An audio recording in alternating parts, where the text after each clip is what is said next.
Okay, this is an audio review for Chapter 2, A Guide to Writing Sociology Papers, Designing Your Paper. So when you're developing an argument, logic is an essential part of all scientific study.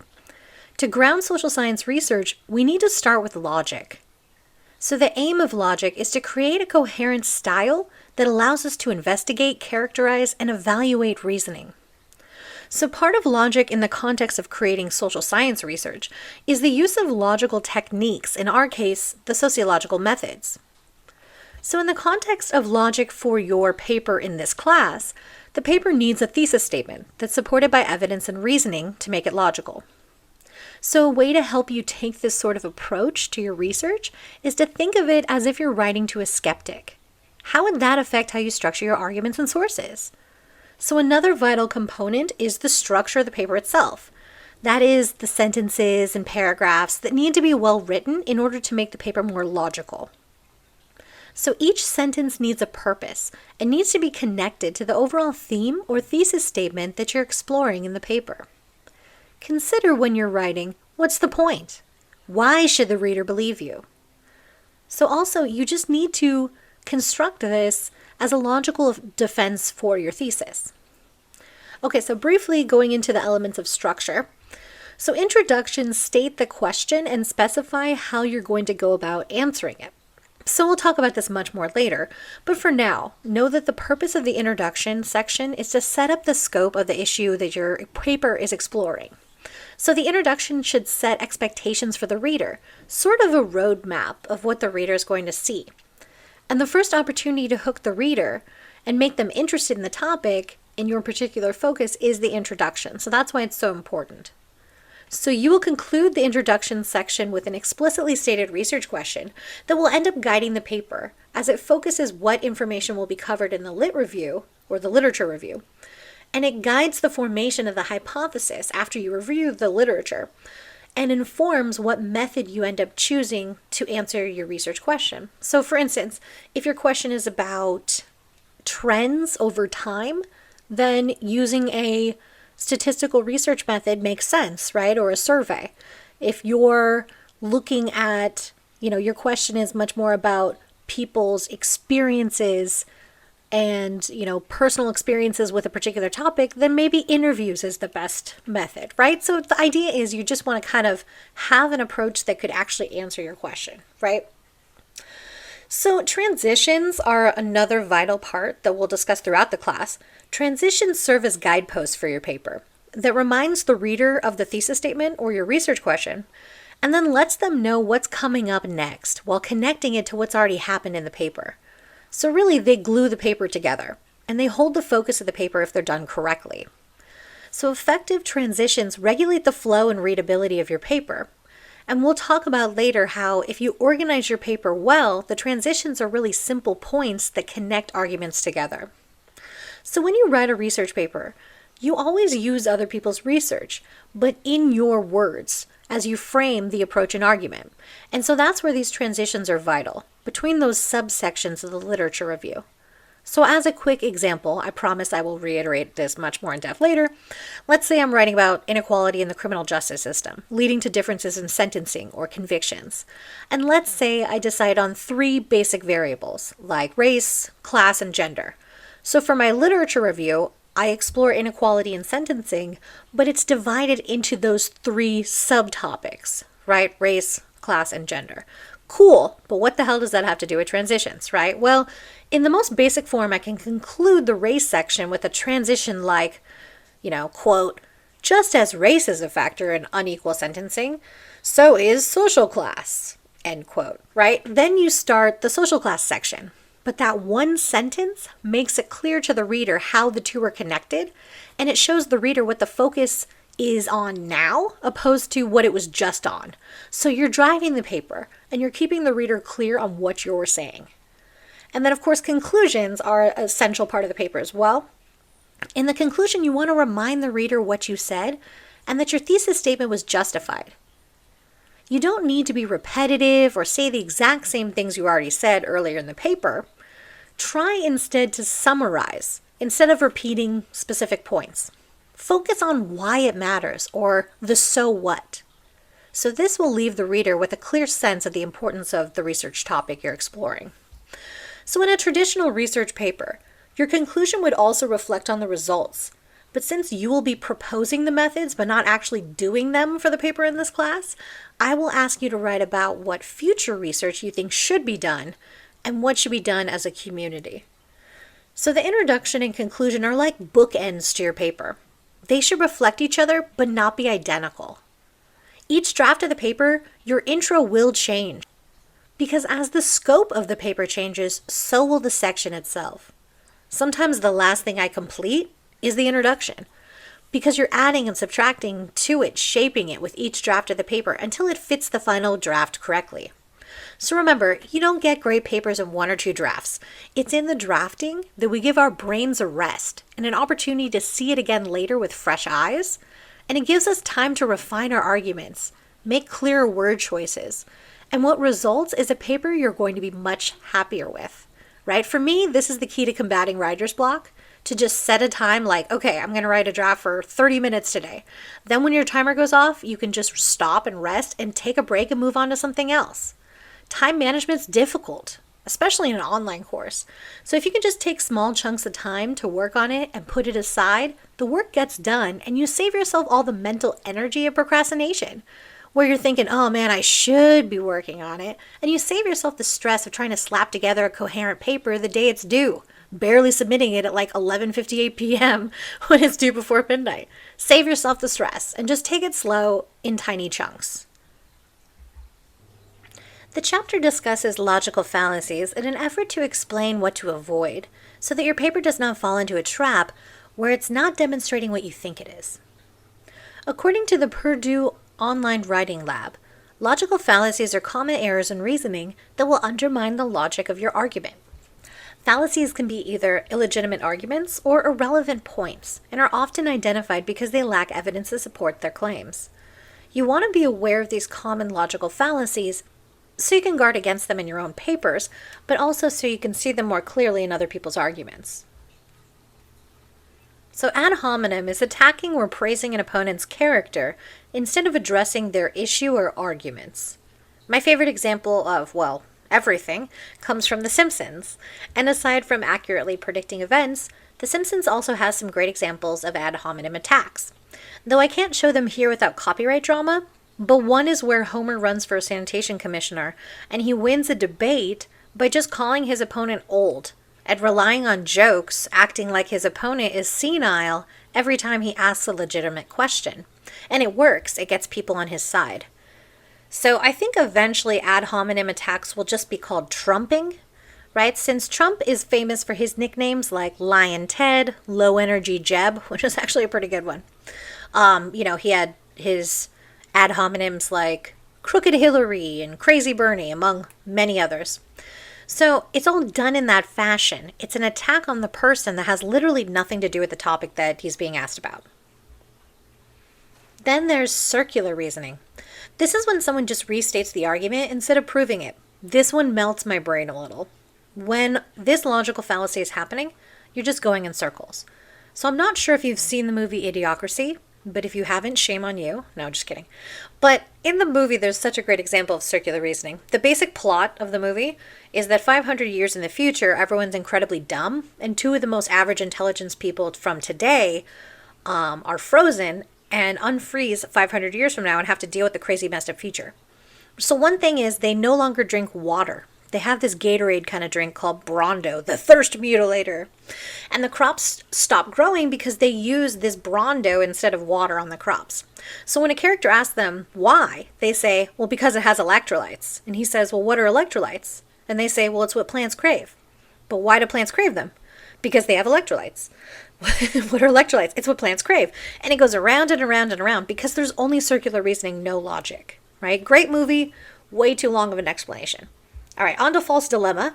This is a statement that claims to offer choices, but really only offers one, also known as a false dichotomy, an either-or fallacy, or black and white thinking. So the argument is so oversimplified that it's reduced to sides or choices. For instance, if I say we can either stop using cars or destroy the earth, it sounds at first as if there's 2 choices, but it's really just saying unless you want to die, you have to pick no cars at all. when in reality there are a range of choices involved in climate change. And with better, cleaner technology, we could potentially still have cars.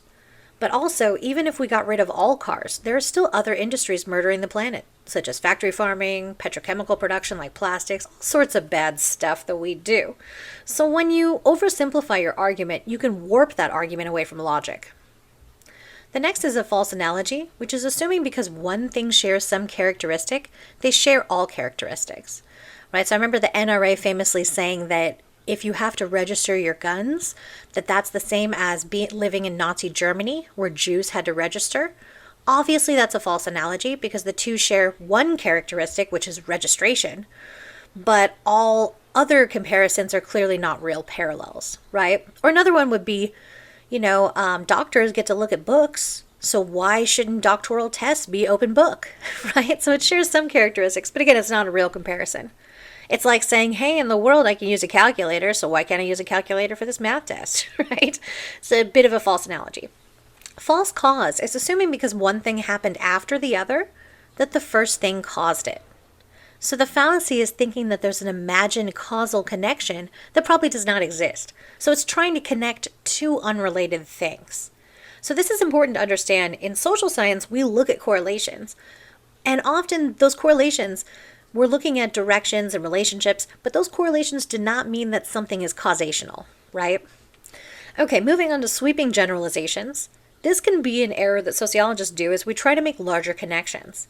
So you need to make sure the data you have can defend your claims, and you have to be clear about what population you're actually talking about, right? So this is because research, if it just found something in a specific research study, that doesn't mean that it applies to everyone in the larger population. It really depends on your research methods and sample size and all this fun stuff we'll talk about later, right?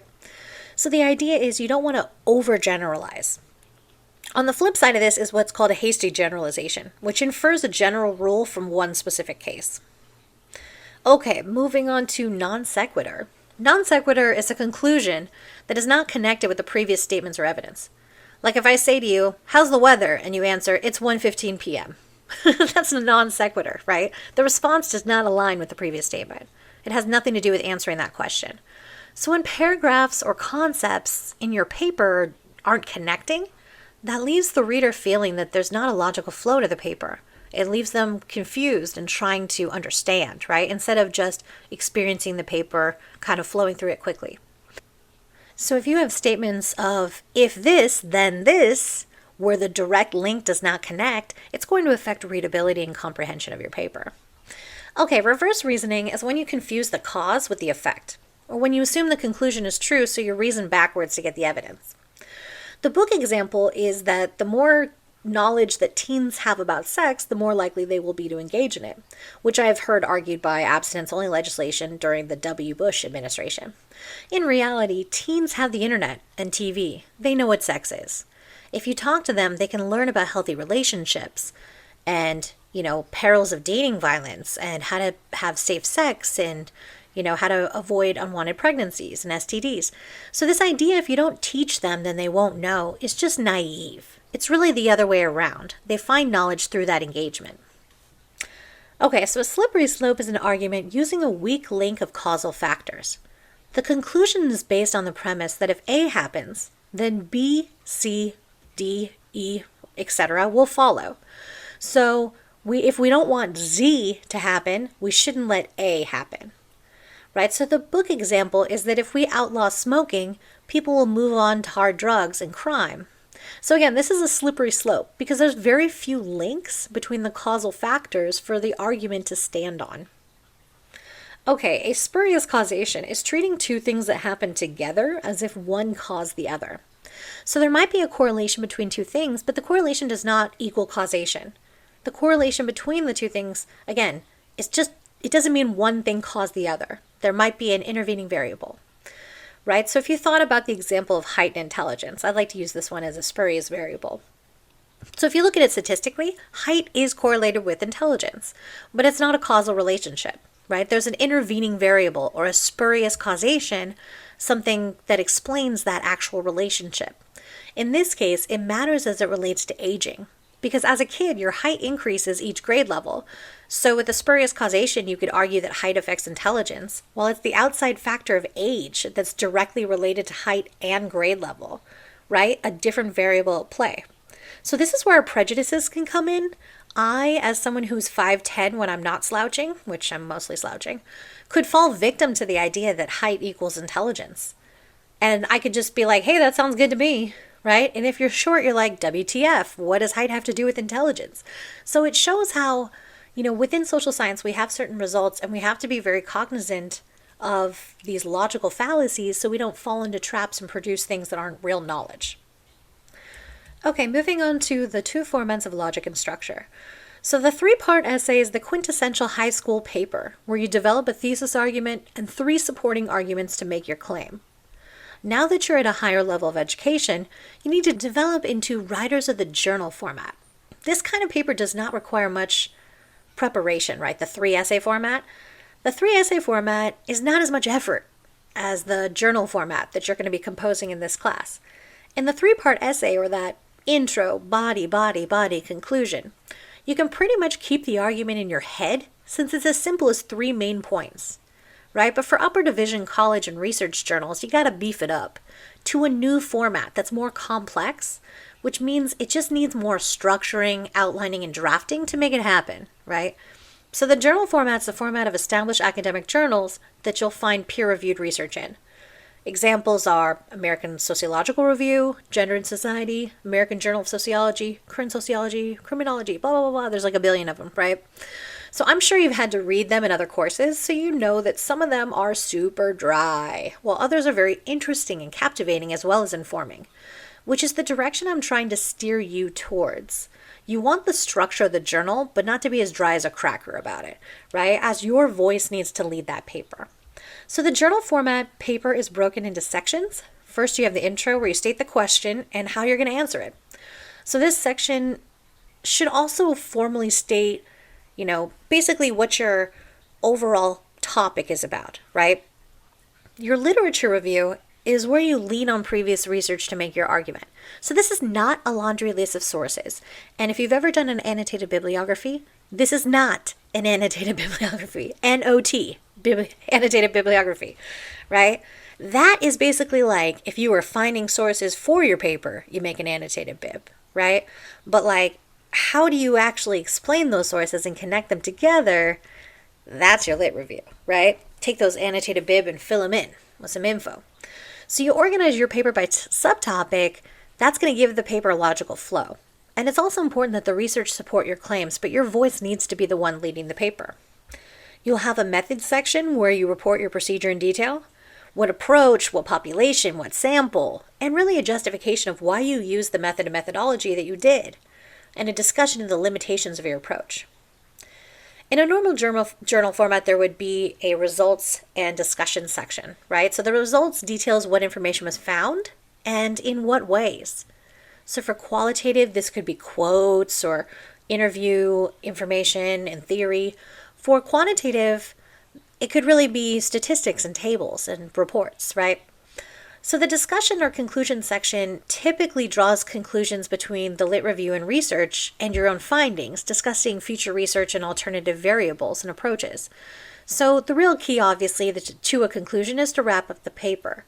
So in the paper you're doing for this class, it's going to be a little different than the traditional journal format paper, because we're not actually doing the methods itself. Like, you're going to write the method section as if you're doing the research. So how you word it and everything, how you say something like, to address my research question, I will conduct 15 interviews with sociology students, or like whatever specific one you came up with, right? But you're not actually going to collect that data. Like, you're not going to go interview 15 people. You're just going to propose how you would do it. So obviously, since we don't have the results of that, you're not going to have a results section or a discussion section. The conclusion is going to be a little bit different as well, as we'll discuss later. You're just going to have to really look at wrapping it up, future research, and what could be done as a community. So we'll talk about that later, obviously, in terms of your paper. But just to give you a little idea about, why does it matter that I learned this crap, right? Well, here's how it fits your paper. Okay, moving on to some of the terms and strategies that were discussed. I'm just going to really briefly go over them. Chapter goes over it more in depth, but Basically, all of these things are important to producing a logical manuscript for your paper, right? Okay, so analyze. You want to break things down and show us the whole picture and how the individual pieces are put together, right? To examine the work methodologically. When you evaluate, you determine the importance of arguments and sources, and you'll form an idea about the thesis of your paper. So we'll talk a little bit later about how to find the right sources and how to tailor them to your paper, but obviously it's very important to evaluate those things as to how they would fit the scope of your paper. You're also going to classify or categorize and organize. So this could be different groups of people being studied. Let's say those who study before exams and those who don't. Or in some methods, this could be documents or statements or media clips. Really, it's about logically organizing the information in your paper to make things clear and to sort them out efficiently, right? Comparing is just contrasting similarities and differences between elements to determine significance about them. Defining is another really important one. You want to explain the concepts you introduce and make sure that they relate to your research question or hypothesis. So you want to state or describe the exact nature of your topic. And really when it comes to definitions, you'll notice in research studies that they always say, I'm going to use this particular definition of this, right? Because something like deviance, there's like a bunch of people have defined it in different ways, right? So sometimes you want to be specific enough to say like, I'm going to use, Merton's strain theory understanding of this or whatever specific. It doesn't have to be that specific, but you get what I mean. Like you want to be very clear about what definition you're using for your terminology, because you don't want anything to be subjective enough that I could interpret it differently than you meant it to be written, right? Okay, so you want to describe the characteristics of concepts that can be visualized. So how does a theory work? Or how does the relationship between the variables you're examining work, right? How's it understood?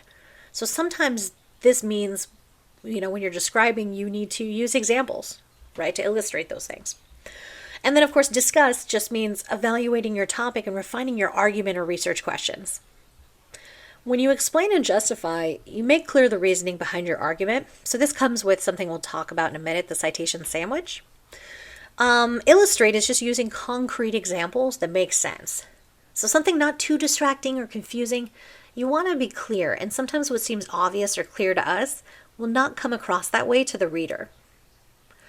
To interpret, after introducing a concept or author, you want to explain what they meant in your own words and reflect it back to how that relates to your question or argument.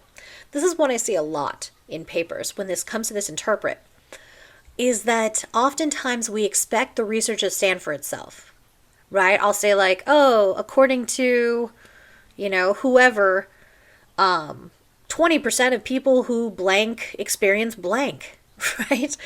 And then I just move on to the next point. What does that mean and why is that research important? You need to be explaining that with your own voice. So the interpreting is, how do you interpret those results? Why is that even in the context of your paper makes sense? Sometimes it seems like obvious to us, but again, it's not going to necessarily be received that same way by the reader. So you want to make sure that you're explaining it in your own words, connecting it back to your own questions and arguments. Okay, so enumerating is just giving the points you make in a logical order. So this is why outlining is so essential in this class and why it's the first part of your whole paper assignment. Is because when you have an outline to fall back on and review, it's something that can really help when you get to those points where you're not clear, or sometimes we get led by the research itself, right? We get really interested in the journal article we're reading. We start pulling in all sorts of information from this thing because we're interested in it. But then when you go to actually connect it to your own research, you realize it doesn't fit, or you're pulling too much from the source, or it's kind of changing the whole dynamic of your paper. So enumerating, you go back to your list of, your outline, and it's much easier to kind of just plug in the spots in your outline to help you structure your paper. Plus, personally, I think it's a great way to kind of structure your time while writing a paper, is to go back to your outline and just work on like a couple bullet points. Fill those in, then move on to the next thing, right? Take a break, come back to it a day later, work on the next point, right? Those kind of things, because your brain is still working on it. It's still kind of cooking in the back of your brain while you're not working on it. So the more time you give it to cook, the better it's going to be, right? Like an Italian sauce. Okay, so review is just going through as you write to make sure your arguments make logical sense and are, again, in clear order. You can't do that while you're also writing. Yeah, sucks, doesn't it? But it's just the reality. You can't do it, right? The brain can either be creative or critical. It's not possible, right? To write something kind of start to finish, top to bottom, without needing to edit it, right? And also, we'll talk about this later, but you'll find yourself caught if you try to do that. Meaning it takes so much mental energy because you're fighting against how the structure of the brain works when you try to do perfect sentence top to bottom. So if you do it the way I do it, I promise you, you're like, no, I already know, and I'm going to do it my way. Cool. What I'm asking you to do in this class is try. We're going to have different writing activities and exercises. Just try them. Find the strategies that work best for you, because ultimately that's what it's all about. Whatever helps you get there quicker, whatever makes the whole process painless, right?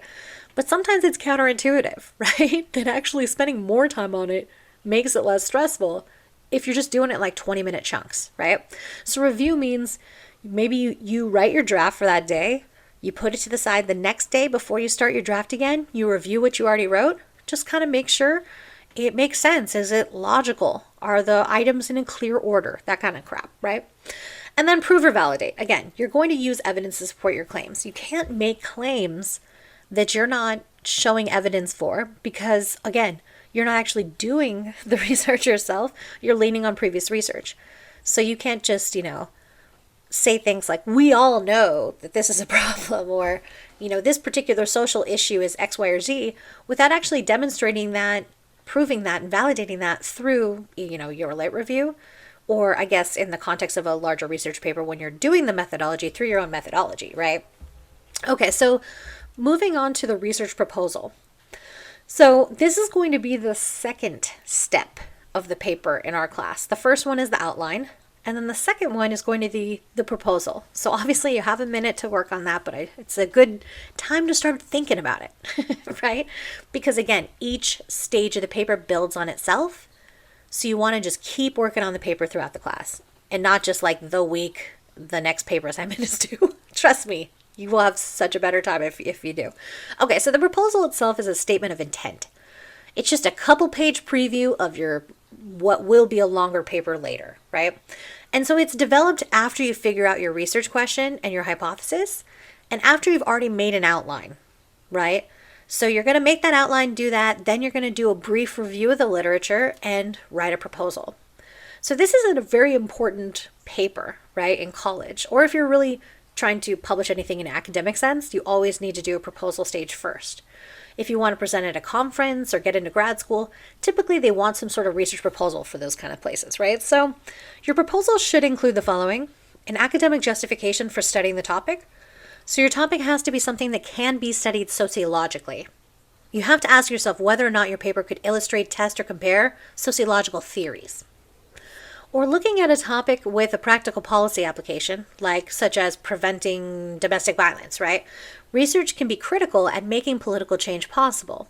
It can be the ideological force that, once given to social movements or policymakers, can result in direct change, right? So us understanding about intimate partner violence and the cycle of violence helps us understand why victims stay with perpetrators, so we can help future victims of abuse, right? So related questions are questions that come out of your original research question. So, for example, if you were looking at homelessness and saying, why is it prevalent in metropolitan areas? Other questions would be, what is homelessness? Or who is typically homeless? Or how does race, gender, nationality, and disability, or, sexuality status, how do these affect homelessness? Right? So again, just looking at related questions. So a provisional answer is basically just your hypothesis, right? This is an answer to your research question. So, often phrased in some sort of ways like these factors, or why, I predict this trend or issue will be blah, blah, blah, right? So, and then of course, another thing that you're drafting out in your research proposal is a method for answering your question. Very important. This is where it gets fun, right? How are you going to prove or disprove your hypothesis? So if you were looking at homelessness, you might look at the statistical populations of homeless, right? The racial, gender, and other demographics, and get that info And you might use an established data set of previous research, right? Or create your own through quantitative methods. For intimate partner violence, you might instead want to understand what's going on in the mind of an abuser or a victim of abuse. You could use qualitative methods of interviews to understand how lived experiences of violence affect choices of families, or to look at what the biographical experiences of abusers are, so they can be pinpointed and addressed earlier in life to prevent further abuse in the future. So examples aside, basically your method has to fit with what kind of question you're asking. So in the proposal, you need to make a claim for why you're using the method and how it will answer your question. So this will involve mentioning your limitations in the research. So again, I'm mentioning this now. We're going to talk about this much more in depth later, and there's going to be a very detailed assignment sheet that explains what's needed for the research proposal paper stage in this class. But it's good to start thinking about what is the purpose of the paper, how is it constructed at this point, so you can start working towards that well ahead of the deadline.